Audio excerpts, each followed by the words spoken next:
real lives, real people.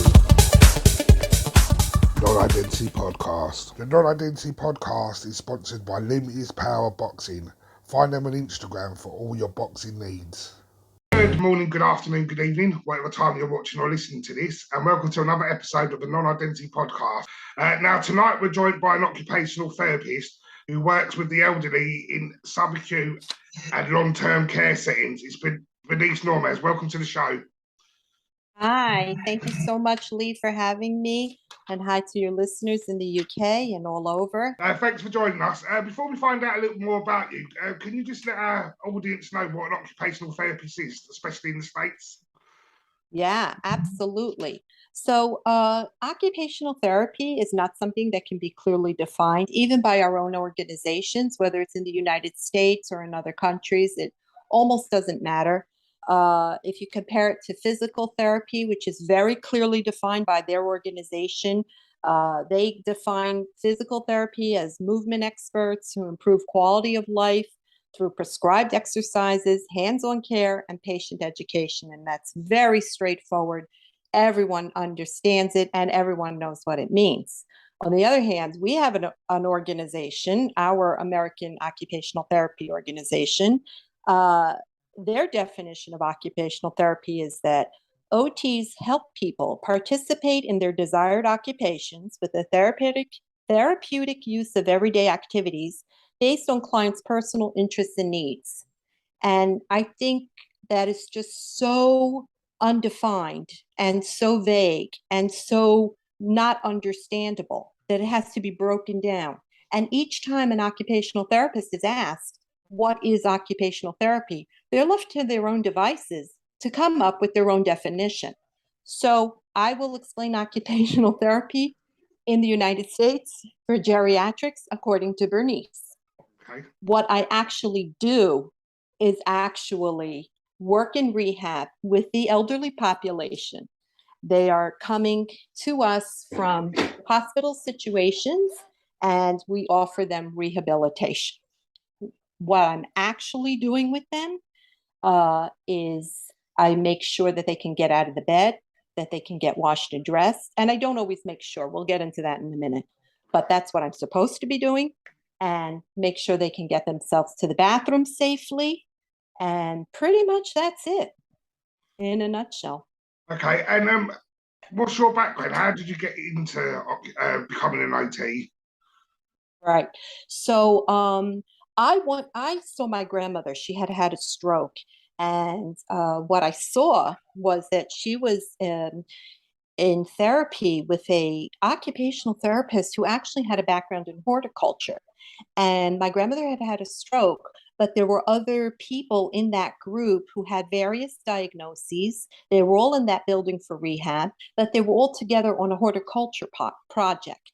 And I thought, wow, that is so nice to have a career, to be able to do that with people as part of therapy. That's what I want to do. And that's actually what I signed up for. And I think I did it twice in 22 years. Wow. So, Sorry, what is that type of therapy? What's the basis behind that type of therapy? years ago, and we're talking more than 20 years ago, that is what occupational therapists did.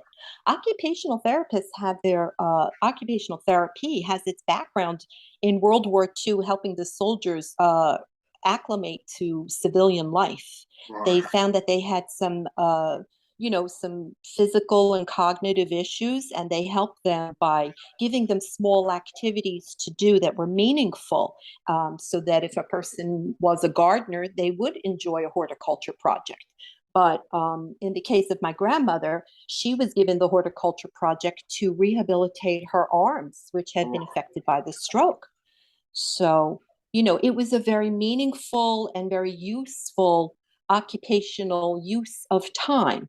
And so years ago, a therapist could be doing that. Today, we're very boxed into and very limited to what we're allowed to do. But the students are still taught that they can do anything. So unfortunately, there's some information out there. So, you said you're quite restricted. What are the restrictions you're facing nowadays? Well, I could never get a group together like that and do a horticulture project. I would be thrown out of the building. I would be fired immediately. I work based on, I'm given a schedule, and I have goals that I have to address for each patient. And the goals are exactly what I just told you. Can they get out of the bed? Yeah. Can they walk to the bathroom, brush their teeth, wash their face, wash their body, and put on their clothes? And that's pretty much it. Okay, so sorry for laughing. It's just I know. No, it's hilarious. I know when we spoke before we started the interview, right? You was where my wife's had a stroke at the age of 33 2 years ago, and it just makes me laugh that she's seen as being safe because she can walk up the stairs and she can use the toilet and she can put clothes on, even though she puts them on backwards, doesn't know how to fasten the zipper or the buttons. With food wise, she's not allowed to be left alone to cook. I have to make food for her if I'm going out so she can eat. We've got railings on the stairs either side so she's just supported up. But we had, over here in England, we had occupational therapy for 6 weeks. And then after that, they said, that's it. And just left us to it. You know, you see, we're 2 years on and she's nowhere near. And I know you're saying about meeting deadlines and targets, but how can you put a target on someone's recovery? Each person recovers differently. I just don't. That's why I was laughing when you were saying that about your restriction. I don't understand it myself Yeah. in that situation. No, it's a great question. And there's a few ways to answer that. And none of them are good. Right. But by the way, years ago when I did, I'm doing this 22 years. So Yeah. 22 years ago, if I had a patient who had a spinal cord injury, a stroke, something serious, stroke is serious. Yeah. We kept the patient on for months. And it was up to the therapist's discretion. We had a lot more decision-making power back in the day. And the insurance companies and the providers listened to us. If I wrote a letter, that was in the days before we were, online and stuff, I would actually handwrite a letter to, or type up a letter to the insurance companies and explain to them the necessity of this person remaining on therapy. And I won. I would get more therapy for my patient. It was completely up to me. Today, somebody sits in an office and decides, okay, we're going to give this person 30 minutes a day for the next 6 weeks. Yeah. And the reason that is because that's all that's covered by the insurance companies. They will not give you more time. They will not cover it. So that brings us to a whole nother can of worms, but it's there. It should be opened. The can should be opened. Is that because there's so many patients across America and so little therapists, or is that just, as you said, just a money thing? No, it's very easy to say, oh, it's just a money thing. It's just a money thing. But what does the money thing mean? What does that mean, money thing? So here's a question. This is a quiz for everybody listening. How does the therapist get paid? Because this ties into what you're saying. Yeah. Do they get paid from A, the insurance provider, whether that's our government or your government? I know you have national health care. Is that what it's called? NHS, and we have National Medicaid, Health Service. National Health Service, and we have Medicare and Medicaid. Right. So, okay, that's our government's paying that. So A, the insurance provider or the government. B, the owner of the facility. C, state and or federal funding outside of Medicare, Medicaid, or whatever the government is giving. In other words, additional funding. And the correct answer is B, the owner of the facility. Okay. The owner of the facility pays the nurses. The owner of the facility pays the healthcare workers. The owner of the facility pays the therapists. Now, the owner of the facility will only pay what is being reimbursed by Medicare, by the government, or by the insurance providers. So for a while, it worked well. The owners were compassionate people. They were what we call mom and pop owners, brick and mortar owners. It was like a little store. They had a business and they knew how to treat everybody well in their business. recently, I believe the year is 2015, it began to change. And what we saw happening was these small business owners of these facilities were no longer able to compete with larger corporations. Right. So this is what happens in the United States. I don't know what happens anywhere else because I only live here. And Americans are really good at this. Corporate corporate ate up the little guy. Okay. And then for a while, even under corporate, it was still okay. There was the owners of the facility were now a corporation, but the reimbursement was still okay, and the therapists were still making a good living, and the healthcare was still up to par. Around 2015, those corporations could not stay in business. They could not stay in business, meaning, you see, healthcare is not a business. And so it's a paradox or an oxymoron to say that there's a healthcare business. It's wrong. It's it's um, it's legal, but it's a little bit unethical in the sense that how is it that you make a business out of something that's a necessity? Yeah. We're not talking about, everybody needs to eat, but not everybody needs to go to McDonald's. But you can make a business and a franchise out of McDonald's. That's fine. Everybody needs clothing, but you don't need to wear Christian Louboutin shoes and Gucci outfits. Now, if you are in that lifestyle where you are wearing Gucci, that's great. We benefit because we get to see you on the red carpet dressed up so nicely, and that's beautiful for us and wonderful for you. But it isn't a necessity. Healthcare is a necessity. So, healthcare cannot have a business model like McDonald's. Healthcare has to have a different type of setup, a different type of reimbursement. So what happened I keep going back to that year 2015, because that's, I think, a pivotal year for us in the States. What happened then was that the corporations were having trouble staying alive with the facilities. And then there became something called private equity firms, where you had maybe 150 investors, and they all bought out all of the nursing homes. And so for them, this was now a huge investment and a huge tax break. They would purposely allow some of these buildings to fall into debt and be really neglected so that they could get tax breaks. Now we're talking millions, billions dollar industry where, how does this work? And the salaries have gone down. What they do is they milk this system. And by the way, this is all legal. Right. This is all legal. And nothing is done illegally here. They bill and bill and bill for services, and it's like a pie. There's only so many slices. So a patient will receive 30 minutes of therapy, which is the biggest joke in the world. I mean, by the time I get started, I'm finished. Yeah. But they'll get 30 minutes. And in some cases, I've seen 15 and 20 minutes, which is just awful. And the therapist will be given 5.5 hour work day. Let's say myself, I'll work 6 hours a day.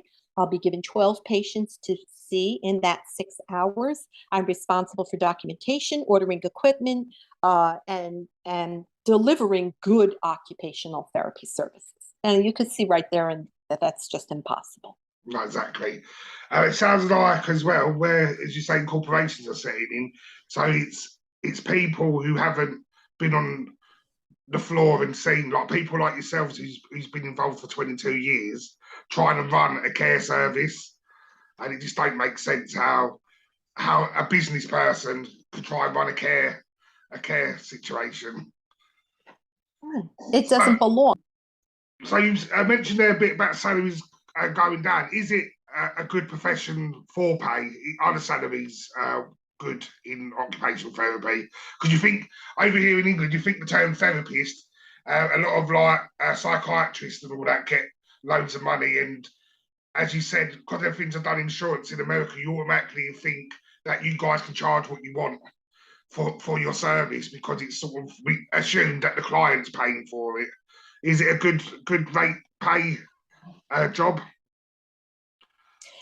Okay, so if you are working in a private sector, you are taking private pay, you're treating patients privately, I would think yes, because then you can charge what you want. Your clients will either pay or not pay, depending on their, whatever they can do.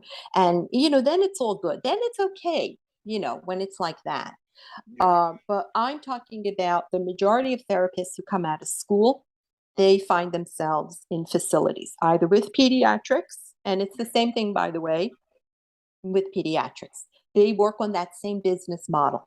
They open up a facility, they milk the insurance companies, they load up the therapists with a caseload, and it's just a disaster. Nobody's getting anything really good. So the salaries, I'll tell you a little bit.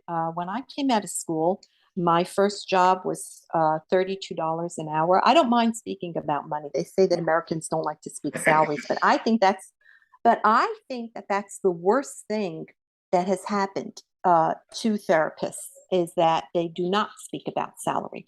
So when I came out, I was making $32 an hour. You must have by the way, you have to go to college. This isn't something that, this isn't a certificate that you can, win in a craps game, or, this isn't this isn't a 5 month or a 6 month. This is something you need a college degree for.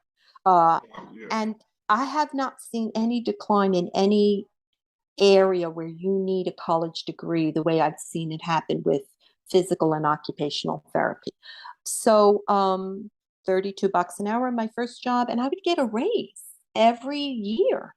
I got a raise. That all stopped. And today, in the year 2022, the students are coming out of school.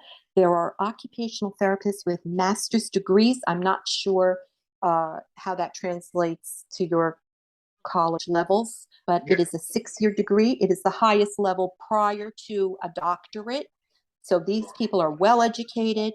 They've gone to school, and they are making a little bit more than I make today. That's terrible. They're master's degrees. I tell everyone, if you have a child, or a student who's thinking of going to therapy, don't look online. Don't look online for a salary. Don't try to get your information online. Speak to people who are in that field, because they will tell you the truth. They will tell you the truth. There are so much misinformation out there. It's unbelievable. Salaries have not gone up. I have not had a raise, believe it or not, since the year 2015. I literally, for 7 years, I have not had a raise, because people are making so much less than me. Coming at, they're making so much less than I was. So they can't give me more, or so they say. Yeah. So it's a shame, because someone like you sound very passionate when you're talking about your actual work, but then it sounds like the corporations and the way things are run, it's sort of deflating you in what you do as well. It's like it sounds like at the moment you're torn between your actual work and the way things are being run. Do you think if it carries on like this, you could see yourself moving away from this field of work because of the way it's heading? Right. Yeah. Unfortunately, there's what we call a great resignation going on, and there will be a shortage soon of therapists. But that doesn't mean that people should go to school to become therapists. Right. They don't have to go to school to make the same salary that a therapist is making. Yeah. I know somebody who works for Amazon.com, and they're making just as much money as some of the therapists coming out of school. And in the United States, we have huge college loans that have to be paid back. So you have people who are going to be in debt forever if they go to school to become a therapist. It's really unbelievable. England, our McDonald's managers are getting more than our nurses in the hospitals. It's just crazy. So what are they doing? They're all leaving? Yeah, like when the pandemic was on, they were trying to bring people out of retirement to try and help with the hospital. There just weren't enough nurses, because people were not stepping forward because the money wasn't there. It's very sad, but what happened in COVID was people were saying, should I risk my life for, X amount of dollars an hour? And I'm not getting a raise and I'm not, they were really rethinking a lot of these things. They were rethinking. I mean, it really, COVID changed a lot. COVID changed the world, the way the world thinks. Yeah. As far as, your question before about, my passion for this, Yeah. I always say that I'm going to retire soon, that I love every day that I go to work. It's just so much fun for me. Even though I'm not being paid well for what I do, I just enjoy it a lot. And I'm fortunate that I don't have to rely anymore on that salary for my support. And there was a time when I supported my family, and I have a large family, by the way, I have a lot of children. I do. And I helped my husband to get to school to finish college, because we went to school late. But the, I could never do that. I don't think I could live on my own if I had to live by myself on my salary. So, that is very sad. And so when people understand what that is and the significance, what is the future? If I'm not going to get a raise, if the cost of living keeps going up, but I won't, my salary won't go up along with it. So then how am I going to live? How am I going to buy a house? How am I going to, uh, you know, uh, raise a family, anything, live my own life with my dog, however however I want to live my life. How is any of that going to happen with the current salaries? So, it is very sad. I mean, I happen to like what I do a lot, and it is a shame. And I know that there are good nurses and good healthcare workers who also loved what they were doing. And unfortunately, like you say, there's just this system in place that doesn't allow for a salary growth, for a regular growing in salary. And there was once upon a time a very good system in place for it. But, it not today. Yeah. So with all the changes and everything, how's this affecting patients and families at the bottom? Because They don't. obviously it starts at the top and filters all the way down to the patient, and they're the main person that's meant to be having the care. Every time, and it never ceases to amaze, they are as confused and disappointed as ever. They don't get the system because the system seems to be ever changing. So if they had a grip on it, if you had, let's say, your mother in a nursing home getting rehabilitation, because we put them together. Yeah. I don't know what you do in England. We have them together. The nursing homes, and so well, see, that's how the whole thing started. The whole thing started was that people went to nursing homes for subacute rehab because the nursing home owners said, you know what, we have the rooms, why don't we just get the patients in here? Yeah. So that's how the whole thing started.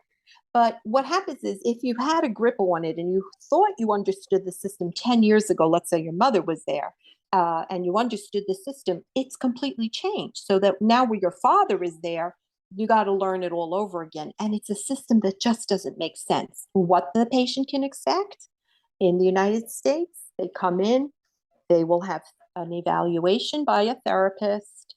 They will begin their therapy immediately the next day.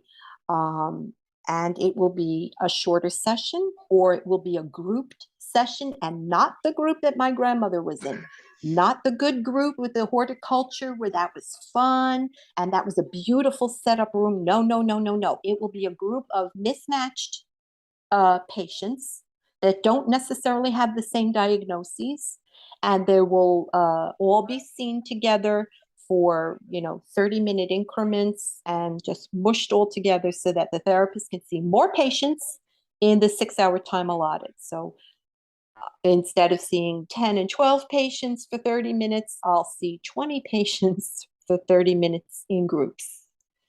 And so it's just getting worse. Yeah. Because our government was never set up to be able to pay for all of this time being billed to them. And that's what the patient, of course, doesn't know.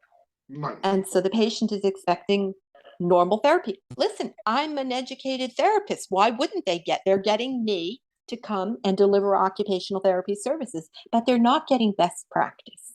No. So what's the answer? Well, here we have to get rid of the private equity firms. They do not. They're great for real estate. Yeah. You know, I would join one. I'd be an investor for them. You know, in real estate or in McDonald's, but not in healthcare. So number one, we have to get rid of that. That's really what we have to do. We have to stop all these billing services for all of these patients that are we have to stop milking the system. Yeah. There aren't that many patients that actually need subacute rehab. Right. But it's a good money maker, so then It's a good money maker under the legal current system. Yeah. They are allowed to do it. And so the government just keeps saying, well, we can't, give you all this money. We'll have to make more cuts. And so all the reimbursement keeps getting cut and cut and cut and cut. And the patient is left with very little time for therapy. And like you say, after 6 weeks, they decide, okay, that's it. We can't afford to keep this patient. We can't afford to continue recovery with this patient. Goodbye. They can do the bare minimum. And it never used to be that way. No. Never. So but you sat and explained it all. It just doesn't seem fair, really, on people. This is people's lives and stuff. Like you said, it's not a business. It just don't seem. Well, unfortunately, we're running out of time, but I'd love to have you come back on again. And thank you so much. I'd love to be here again. Thank you.